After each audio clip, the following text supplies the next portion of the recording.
Hello and welcome to the Wisden Cricket Weekly podcast. England's T20 World Cup hopes hanging in the balance after defeat to Ireland, with their game against Australia on Friday now a mouth-watering, virtual must-win for both sides. If, after listening to this, you're still desperate for more analysis on England's latest World Cup malfunction, Mark Butcher was excellent on where England went wrong on yesterday's daily podcast. But for now, to discuss the T20 World Cup, but also the rest of the happenings in the world of cricket this week, I'm joined by Wisden Cricket Monthly Editor-in-Chief Phil Walker and Wisden.com staff writer Katya Witney. Phil, England weren't very good against Ireland and may well be basically out of the T20 World Cup in 48 hours' time. What would that mean? Would we have to say this is a bad England team? Would Mott out start to trend? Doesn't quite track, does it? Mott out. No. It would be a shock, considering how they played against Australia in the warm-up games, and considering what they've done overall over the last 2 or 3 years. It would be one hell of a turnaround if they do get dumped out of this tournament that they've quite rightly been among the favourites to take. It's an absolute showdown at the MCG under lights. You just hope that the rain doesn't play a part. This is very early in the Australian summer, and so it has impacted on the tournament a little bit so far, and you've seen that reflected not just in some of the games, but also in the crowds as well. You know, I was talking to Mel Farrell, who's on the ground down there and doing some work for various outlets, one of which is for WCM, and she said the thing with Australian cricket fans, they love the stuff, but they don't get there quite yet. Well, they may not have fully got their teeth into the tournament up to now. They will do come Friday night, because the cards have fallen in such a way. Another thing that Mel said to me, having spoken to some of the English journalists and people around the team, is that they were really hoping that Australia beat Sri Lanka last night to set up England's win against them on Friday night. And I said to Mel, be careful what we wish for here from an English perspective. And it's played out. It's come to pass. England deserved to go down against Ireland. They were dismal, really, from start to finish. Mark Wood gave a very revealing and candid interview at half-time. I mean, Butch may be going over this on the other show, so I don't want to dwell too much on it, but England were poor from top to bottom, really. They didn't hit their lengths. They were a bit iffy in the field. One or two, it was a bit slippery underfoot, but one or two mistakes were made in the field as well, and Ireland could even have got more than the 157, 158, whatever it was in the end. They were 100 for one off the best part of 10 overs or so they could have even gone on from there. England were a bit skittish with the bat. Harry Brook didn't get going. Ben Stokes got a jaffer, admittedly, but his binary run of scores over the last 5 games is a cause for concern at number 4. Hales hasn't got going. Butler hasn't got going. Milan struggled under a run of ball for his 35. So, yeah, there are problems there. That said, I still think player for player, they're the best team in the tournament. And when they click, and it could yet be on Friday night, then they'll beat any side out there. But this is T20 cricket, and what we've seen is confirmation, if it were needed over the last 2 weeks, that it's the most beautifully democratic game out there. If you make a mistake, if you have an off day, if you have 2 players or 3 players that you're carrying, then you can get turned over by a coherent and unified cricket team. And we've seen that with Ireland. They are a joy. They bring so much optimism to the world game. And they won that game fair and square. It's crazy to think, but we could be talking about England being dumped out of this tournament, having just played 3 games by Friday afternoon. Equally, we could be saying the same about Australia in their own backyard. So look, what happens on Friday morning will be appointment to view stuff for anyone who gives a toss about this game, because it's going to be absolutely electric. Yeah, Cam Ponsonby has written a piece for the site, which will go up in a bit, which points out actually that England actually had the luck go their way in this game. You know, they won the toss when it was going to rain, which should be quite a big advantage. Just as that partnership between Lorcan and Tucker and Andrew Balbirnie was threatening to sort of really push on towards maybe like the 200 mark, there was that run out at the non-strikers end where it was, driven back. Dilrashid gets a finger on it. Ireland dropped a few catches. There was one over where Gareth Delaney dropped 2 catches and then caught Harry Brook. So actually, England, I mean, it it could have been worse. They couldn't have asked for more. It's not like you can say, things fell Ireland's way, things fell England's way. But even having said that, as Phil says, England are rightly considered one of the best teams in the world. And I guess that's kind of part of the nature of this format and this tournament, isn't it, Katya? That anyone can beat anyone, and even one defeat can be enough to knock you out in a group of 5, as South Africa found out, a group of 5 games, as South Africa found out last year. Yeah, I think that game had banana skin written all over it from the minute it was confirmed. England have an atrocious record against European teams in T20s, not just in World Cups, but just overall generally. And it was just going to happen. It was just going to happen that way, and that's how it was. And like you said, Australia could have easily slipped up against Sri Lanka yesterday, but they managed to claw it back thanks to brilliant innings from Stoinis. So if they'd lost to Sri Lanka yesterday, they're equally, if not more likely to go out of the World Cup, having lost to New Zealand. So the fact that they actually pulled it around against Sri Lanka yesterday makes Friday a more interesting encounter than it would have been if they hadn't managed to pull it back, or Stoinis hadn't managed to pull it back. You're bang on about England just being unable to defeat European teams in this tournament. Historically, Richard Isaacs, the Sky statistician, pulled them out, but no doubt they're on the tip of your tongue as well. 2009, lost to the Dutch. 2010, no result against the Irish, but England were going down in that game as well. They lost to the Dutch again in 2014 and then got turned over against Ireland just now. You're right what you say, by the way. They did have the rub of the green. They won the toss. I think they've forgotten a little bit that they are a brilliant setting team. And knowing that there was weather around as well, it was a peculiar decision by Buttler, I think, to decide to chase. And then, compounding that, they went about their innings as if it was inevitable that they were going to get 20 overs in. Well, we've seen throughout this tournament that the rain is sniffing around. This is Melbourne in early spring. It's rainy. And they'd have seen all the forecasts. So to go about it plodding along, leaving Livingston in the hutch, batting 7, leaving Curran at 8. Milan's innings in the context of a truncated chase looks ever more questionable. And look, they got their asses handed to them, and they deserve to. Yeah, it's a good point, actually, that it's fair enough logic to chase if it's going to rain so that you can be ahead of the Duckworth-Lewis pass score. But you should then make sure you're ahead of the Duckworth-Lewis pass score. Sorry, yeah, I should have clarified that. Have some clarity of thought. Yeah. If you are going to make that decision to bowl first, then make sure that you utilise that advantage. It's interesting what you say, though. It was 2009 that England lost, or the rain washed out that match against Ireland, right? 2010.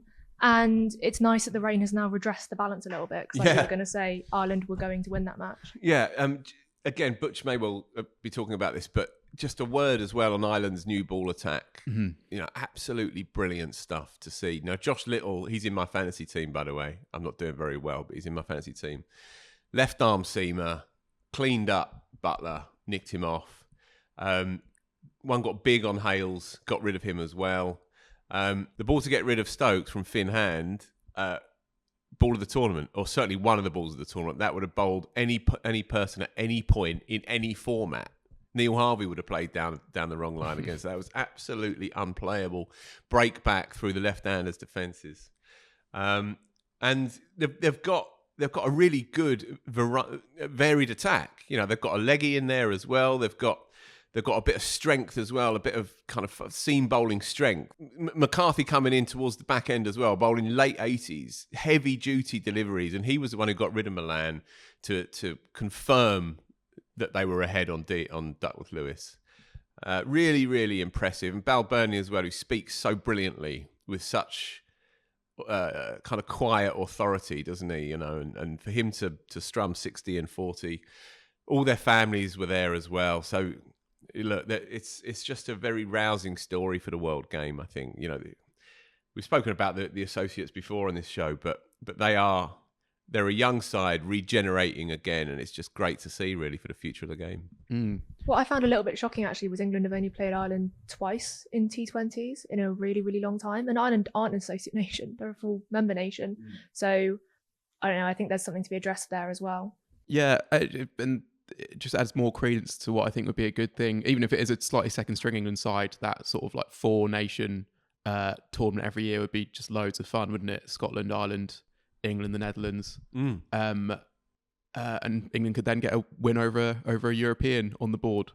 Final thing on England then, Phil. should they make any changes? I'm convincing myself more and more that Moeen at 4 and Stokes at 6 might be a sensible switch. It just looks to me like Moeen is basically a better T20 batter than Ben Stokes right now, essentially. I don't know. Maybe. Certainly on paper, Stokes is really struggling. He's played down the wrong line twice now, albeit it was an absolute jaffa from hand in the Ireland game. Got cleaned up by Mo Nabi in the first. And he didn't get any runs against Australia either. That said, he is such a big match player that you can well see him turn up against Australia and have an effect at number 4. I like Mo as the finisher.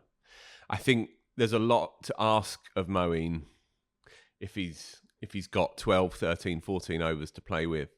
But if you're needing 65 in 5 overs, then you want Moeen in there probably more than you want Stokes, especially if there's going to be some slow bowlers at that point.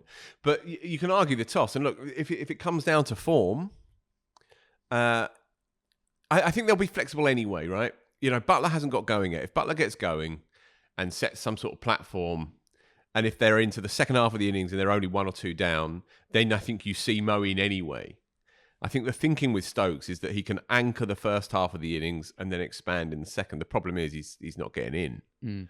But yeah, I don't know.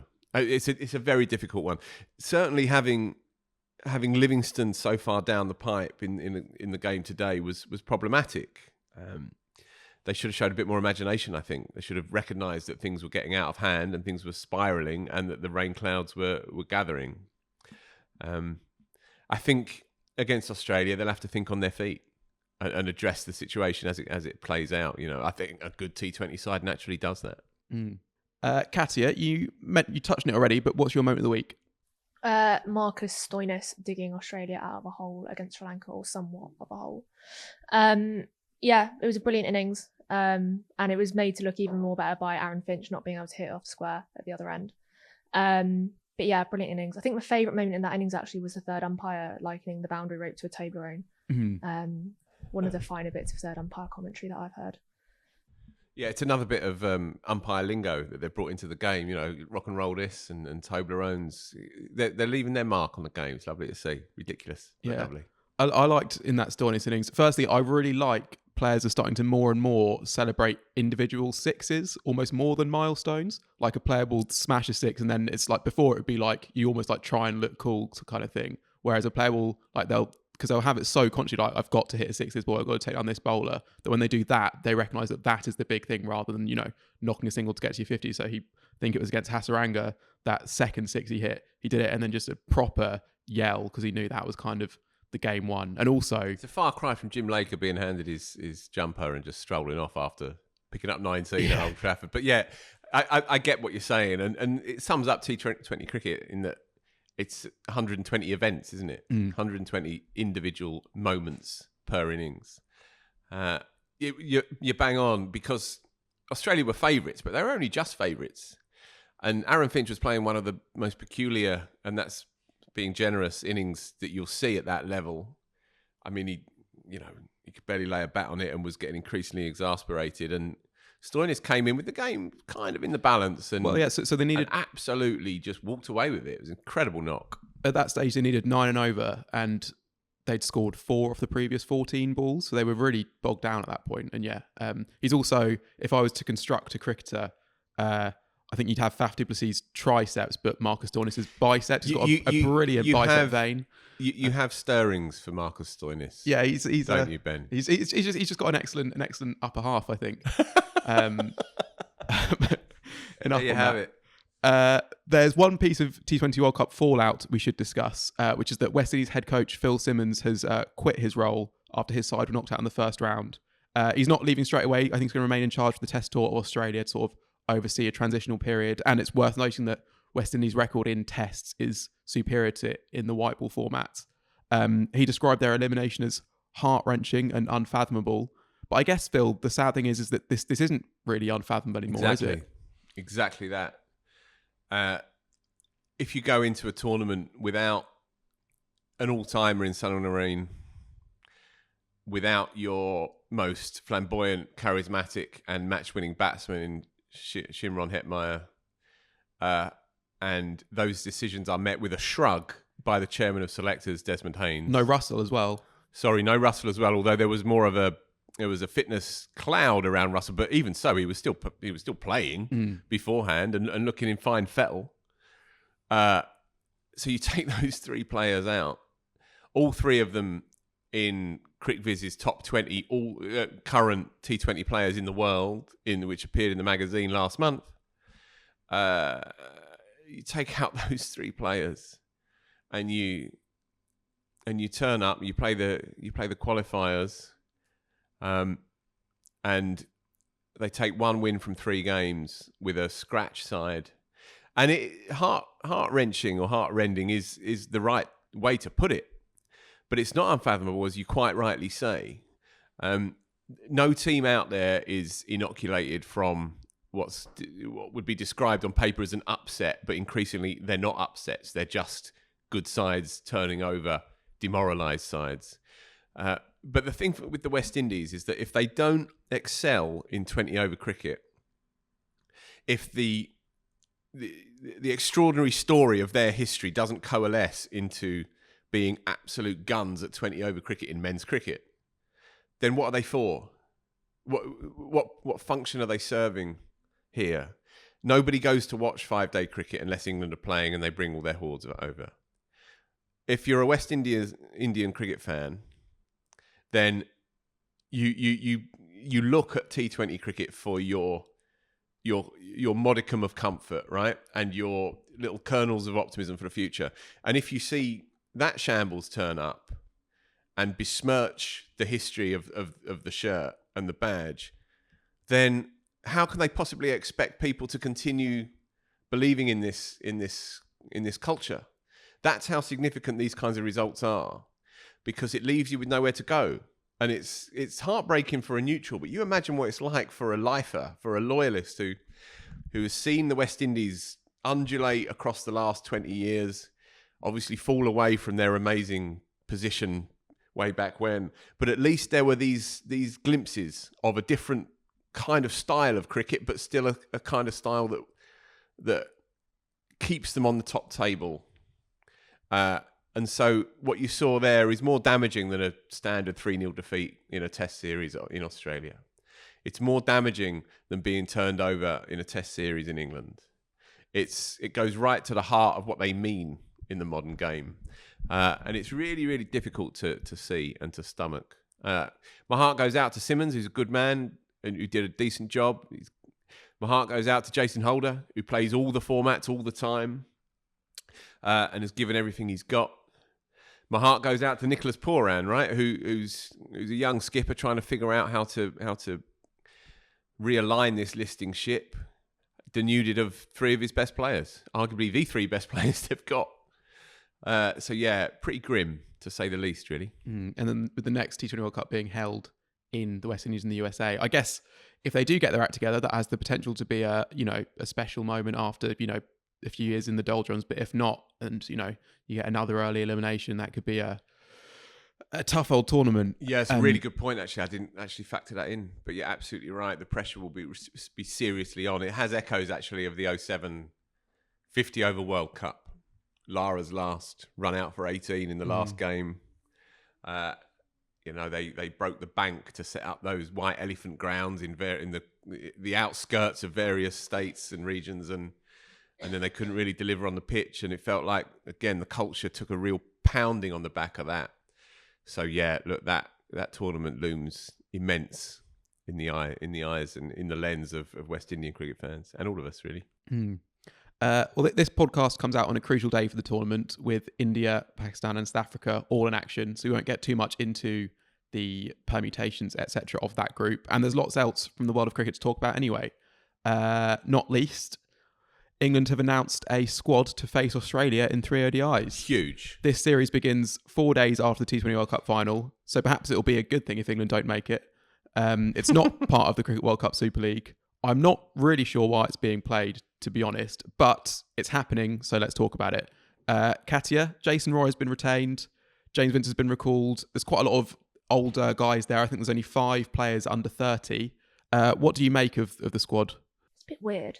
They could have used it as an opportunity to play a load of young guys rather than play a load of old guys. What's Jason Roy done between now and when he last played Limit Overs cricket to come back in as an opener? They could have tried someone else. James Vince, I'll give him a pass. I like James Vince. So why do you like him? Because he's so good to watch. Don't really care that he doesn't get any runs as long as he makes a really good looking 20. That's fine for me. 1,000,000% well said. But yeah, it's just really odd, really weird squad. Vince's return is obviously one for the poets out there, and Katya himself, fully behind that. Got to bear in mind he did make 100 in his last ODI game as well against Pakistan, and we wondered if that was going to be this final, coda sort of thing. Yeah. As it is, it's a semicolon, hopefully, and that he will get another hit in Australia as well, where it sort of began for him in Test cricket. So yeah, I'm roused by that. I can't say I'll be glued to every single ball of it. It does feel like a classic, empty, soulless, money churn game, three match game. But within that, there's always little stories. Who's in the seam attack? Anyone of note? No, I mean, I suppose it is of note that Chris Jordan is in there, considering he's no longer saving on the airfare, right? He's already out there. I think that is probably quite a big part of it. Which, I mean, like Tom Helm was in that T20 squad that toured Pakistan, didn't get a game, and he's now not in this squad. And so they've gone with guys who are in the T20 World Cup squad, and there's no one in the Test squad or in that Lions squad who's been picked because they'll be in the UAE. So that's the likes of Ben Duckett, say, who it might have been good to see him get a go, but that explains his absence, Will Jack's absence, I guess. But then isn't that odd as well? Like that Lions squad, like you could have sent some of them to play some actual cricket against Australia in Australia, or the ones that were going to play limited overs anyway, rather than put them in the UAE in a dead series that doesn't really matter in the England Lions, potentially. Yeah, possibly. Yeah. So I think it is almost one that I don't know if there was some sort of deal with Cricket Australia that meant they had to put this one in, and now it's happening. They've got to pick something. The Vince thing is interesting though, because as you say, Roy, I suppose with Roy, it's worth differentiating between his T20 and ODI form. He's an ODI great. His T20I numbers have never been particularly stand out, so he maybe has slightly more credit in the bank in that format. But as you say, he's not got much rope left, and with there being a World Cup next year, there might then be a spot open at the top. And, James Vince has had a go at nailing that spot down before and hasn't managed to. But since that ODI 100, he has won basically everything going. So there's no, this could be his chance, maybe his last chance to say, I'm that guy kind of thing. No Bairstow, obviously. So that would explain why Roy and Vince have got the nod. No Hales as well, I guess, which is somewhat interesting. But you say it's an old squad. Vince is what, 31? Yes, no, yeah. I'm not saying that they're all past it by any means. It's not a young squad, I guess. There's a lot of players who are at or past their peak, and you'd think a 3-match series, which doesn't matter towards any competition, might be a chance to try some young people. But that is not how England have chosen to see it. But that's more than enough on the series that I don't think most people realise is happening. Phil, yeah. Richard Gould has been announced as the ECB's new chief exec, which continues the maxim, I guess, strong Surrey boardroom, strong ECB. Lots of the news reports declared him a 100 critic when he got appointed. I think it's probably unlikely he'll come in and immediately throw out that new competition. But what can we expect from him, do you think? I think it's a really good appointment. He joins, obviously, as you allude to, he joins Richard Thompson at the top of the game, top of the order, and they've worked brilliantly with Surrey. Surrey are, as we know, they are an organisation that can bear good comparison with any of the sporting organisations in England. Really, what they've done within their field is brilliant. They've consistently turned a heavy profit. They've brought through constantly good young players to play for England. They pack the ground out here, as we know. So, with all of their, if you like, natural resources, so there's a lot of benefits in there. But Gould for many years ran the show here, and he did it with quite understated very approachable. You bump into him in the corridor. He's always very nice to people. There was no loftiness around him. He'd worked at Somerset before as well. So real cricket man, real sports person, actually. Son of Bobby Gould, the former Wales manager, Coventry manager.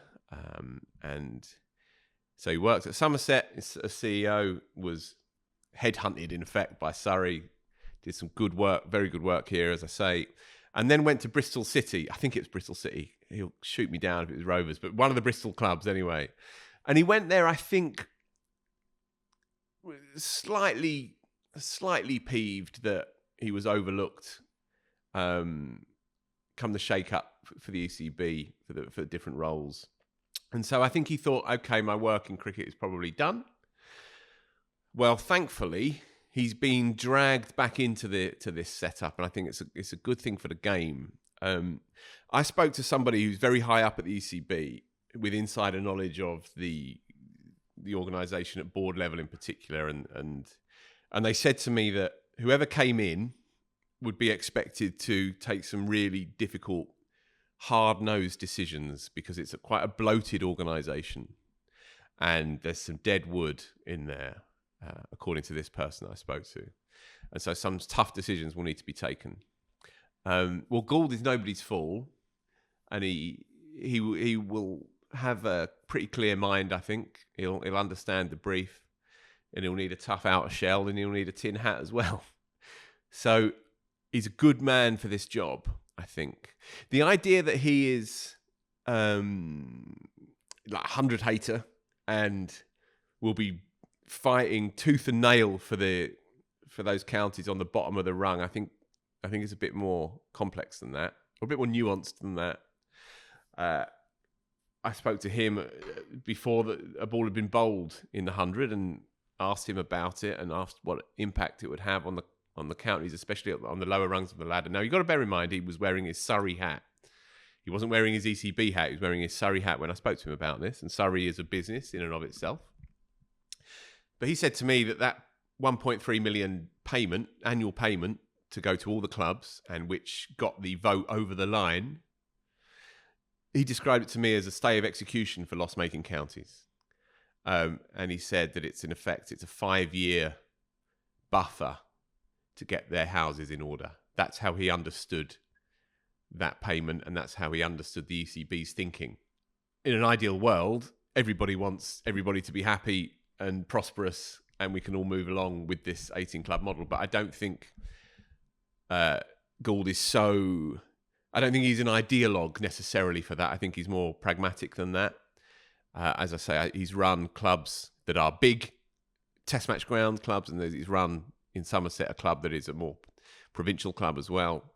I think he will have the flexibility to do the job as best as he can. It's not an easy one.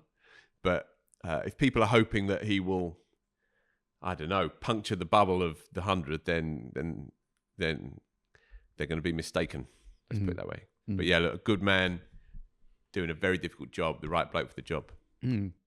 A little bit of India-Pakistan stuff with their two boards trading press release barbs off the field. I'll just go through it quickly. So Pakistan have been named as Asia Cup host for next year. And initially it looked possible that India might actually tour there, and that could be sort of a resumption of that arrangement. But then the BCI secretary, Jay Shah, who is the son of India's Minister of Home Affairs, so he's probably the most powerful man in India cricket. He's the one who's always there, kind of the guy behind whichever ex-test cricketer is the BCI president. You'll see Jay Shah there. He said that India would only play in the Asia Cup if it was at a neutral venue, so they wouldn't be able to tour Pakistan. And the PCB put out a press release saying they were sort of disappointed in this, and that this statement would threaten their participation in next year's World Cup, which will be held in India. One thing that should really simplify things, but does actually complicate things, is that Jay Shah is also the president of the Asian Cricket Council, which runs the Asia Cup. So he's in charge of the organisation that said, let's play the Asia Cup in Pakistan. And he's also the guy in charge of the organisation that said, India aren't going to play in the Asia Cup, it's Pakistan. So he's a politician, basically, and he's playing some politics. In any case, it's early days. No one's pulled out of anything yet. Nothing is decided, but it's definitely one to keep an eye on. Phil, your moment of the week was having a coffee near my flat. Well, I didn't know that you were living in the most prosperous, desirable borough in Britain. I didn't know you were living in Kensington and Chelsea until this morning. Yeah, a basement flat. Whatever, mate. Yeah. Whatever. Met Keaton Jennings for a coffee round that way. We had a chat and did an interview just before he was flying out to South Africa for a few weeks break before joining up, obviously, with England's test team for Pakistan. I've met him a few times. I interviewed him when he was playing for England back in 2016, 17, 18. And we sat next to each other at a Chance to Shine charity do last November as well. And that was the first time that we sort of chatted over a drink. And I remember that night because he was one of the very few tiny cohort of current players to actually turn up, to accept an invite to the Chance to Shine. He gave an award out. And I thought that was quite striking in itself that he was there. And life was better for him by that point. He'd had a good 2021, having fallen out of the England side in early 2019, averaging 25 over 17 tests, and having experienced his game falling apart in the aftershock of that England run that he had. He was starting to get things back on an even keel, and he'd met a girl, and he was doing his masters in business, and he was starting to middle a few, and he'd made some hundreds in 2021, and things were good for him. It was a really nice chat. He's an excellent lad. He's curious and engaged and conscientious and articulate, much more so in those terms than many cricketers that you do meet. Anyway, this year, as in the summer just gone, he tore it up, made 500s, made a triple, made a double, was averaging over 100 per game, averaged 72, I think it was, across the season for Lancashire in the top div. And he's made a few technical adjustments to his game. He was telling me about that. It was actually a clip, Collingwood's catch of Matthew Hayden in 2005. He watched that clip on Instagram by chance, and he noticed that Hayden had a particular style that he wanted to ape. He wanted to copy his setup. And I don't want to go into too much detail on it, but essentially it's where you begin with your hands. He'd got to a point where his hands were up when he was playing for England, and it meant that he had no flow, he said, into his shots, and that he'd jab at shots, especially the cut shot. But he watched that Hayden catch, the Collingwood catch of Hayden, and Hayden begins with his bat on the floor, and it's only really when Harmison bowls that he picks it up, and then there is a natural rhythm and flow to the shot, albeit he got out, but he still crunched it. Jennings started to adopt these kinds of ideas into his own game, and it bore fruit last year, as I say. So anyway, long story short, gets called up into the England team, and we sat down and had a chat. He's in very fine fettle. About to get his shotgun license. Wow. Yeah. Didn't see that coming, did you? He's living with his girl up in the north of England, feeling very much the country gent, Deleted Twitter as soon as he got the nod from McCullum. 95-second phone call from Baz McCullum. Straight into the point. Played a few shots and then put the phone down on him. Deleted Twitter as soon as he heard, and he won't be opening that up until next year. He's a smart boy. As I say, no flies on this kid. He'll be missing his graduation ceremony for his Masters because he'll be very possibly opening the batting for England in the first Test match in Pakistan. I think it's probably a shootout between him and Ben Duckett. Anyway, that interview goes in the next magazine. Joe's interviewed Ben Duckett. Cameron Ponsonby is interviewing Harry Brook. So we've got it all covered for that issue. But yeah, I'm rooting for Jennings. He's definitely one of the good guys.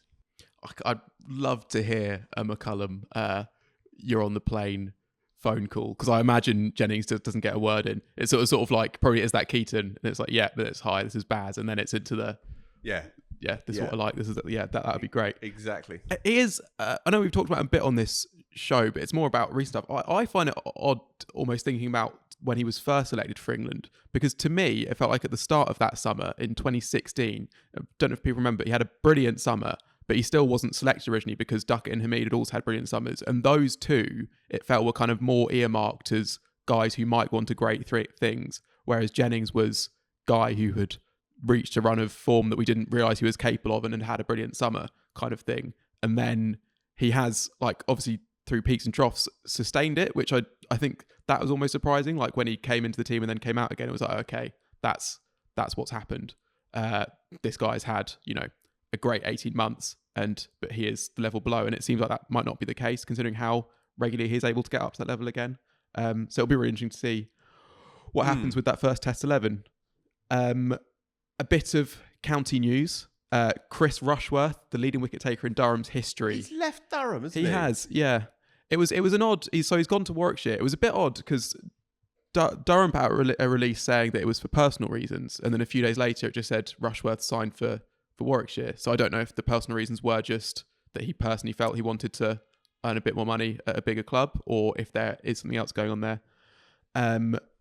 But yeah, that's a blow for Durham, but I guess, he might win a championship at Warwickshire, and that seems like a nice club with a good seam attack, so good for them.